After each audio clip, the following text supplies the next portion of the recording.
Dünneras ist in Schneeben Wegmark. Dursteit Willem Wilms ut Faulsen auch mit sin Gemüsestand. Ein Mittewegen kommt Willem nach Hus und sin Sohn Willem II wog Schaularbeiten.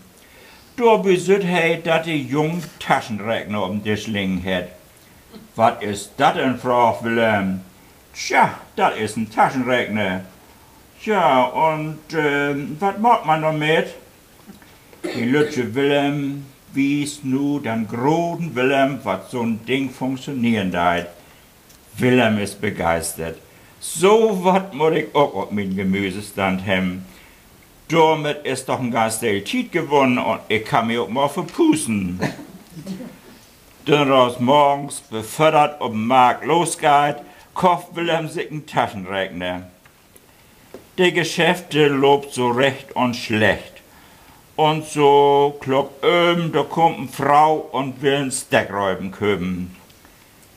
Willem priest und läuft seine wunderschönen Steckräuben. Und darf es sonst noch was sein? Nein, danke, ich möchte bezahlen.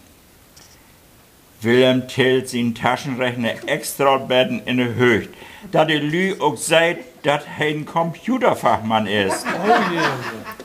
Non Bettenreckerei, sagt Willem, Söst und feirig Sösti. Die Frau stutzt. Söst und feirig, das ist nicht dat ein Betten hoch in Preis. Wird sie nicht noch mal eben nachrechnen? Willem wir an seinen Taschenrechner und sagt, ja, da hab ich mich bannig versehen. Die küsst Söst und Söstig. Die Frau ist empört.